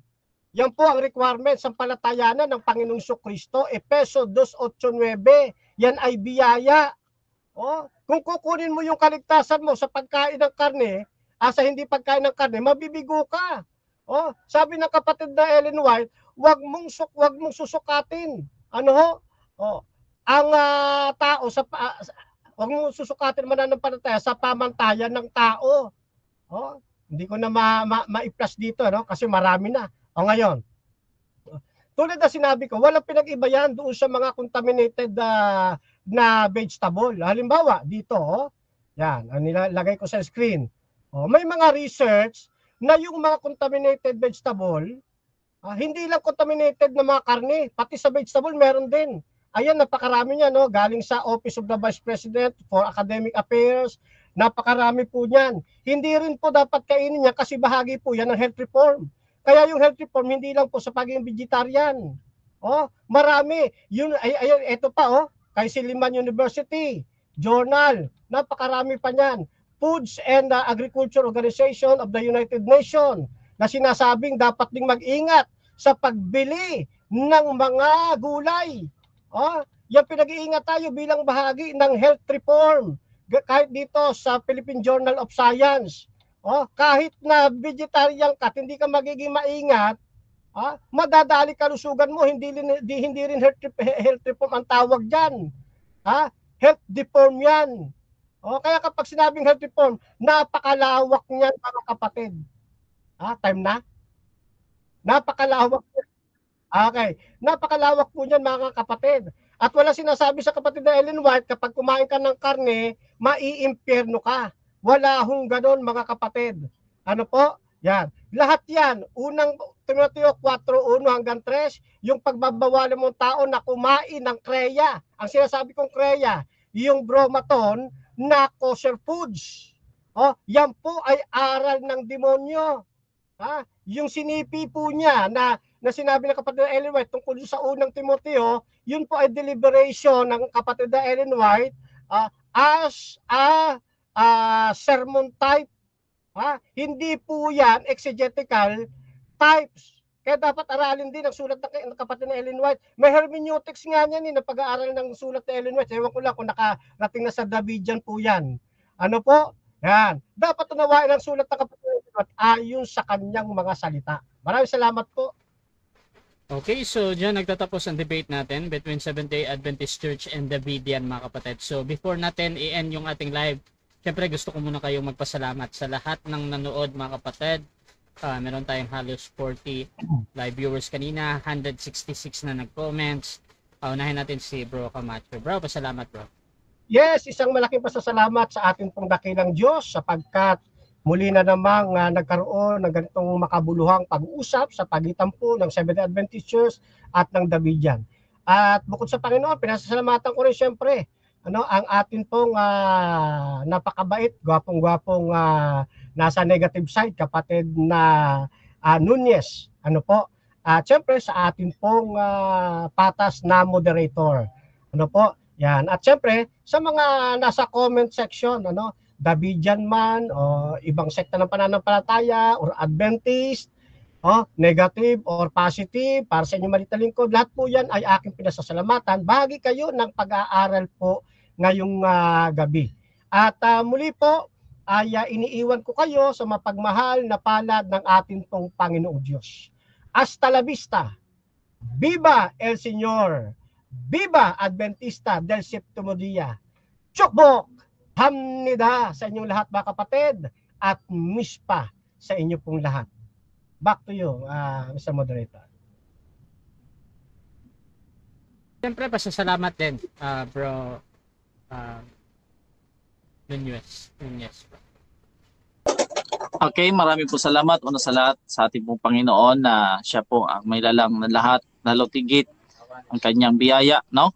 So, salamat din po sa ating pong mentor Fernando Camacho at marami po tayong natutunan nito nung nag-aaral po tayo sa Logos International. So hanggang ngayon nandun pa rin po sa akin yung kanyang mga presentation. At ganoon din pinapasalamatan po natin itong ating pong mabait na moderator, Russia TV Vista. Maraming po salamat. At ganoon din po sa ating pong mga nanonood ngayon at manonood pa. Ating pong suportahan ang ating pong kapatid. Ipakishare po ng mga video dito. Marami po tayong natututunan. At kayo na po ang balang magtimbang-timbang sa mga usapin dito po sa platform na ito. At salamat, magandang gabi. God bless inyo lahat. So Russia TV, gusto din magpasalamat sa lahat ng sumusuporta at laging naniniwala pa din sa ating pagmumoderate. Gusto nyo sumali sa ganitong gawain, please, pwede kayo mag-PM sa akin or maghamon man sa dalawang ito. Nandito si Bro Camacho ng SDA.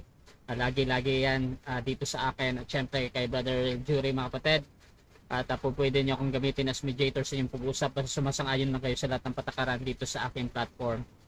At meron din silang mga kondisyon mga kapatid, gaya ni Camacho na dapat talaga ay open cam at nakikita talaga, so ganun. At meron din tayong obligation mga kapatid sa platform. So please subscribe yung ating YouTube channel, Russia Debates TV, dahil ang debate na ito ay pupunta doon. At please follow din yung dalawang ito, nakatag naman yung pangalan nila. So meron silang mga posting dyan, meron palang magre-review, so puntahan nyo mga kapatid. At sa akin din, dito ako laging nagla-live sa aking Facebook, so you can follow me mga kapatid. At yun, this is Admin Russia ng Russia TV, and we're out. Thank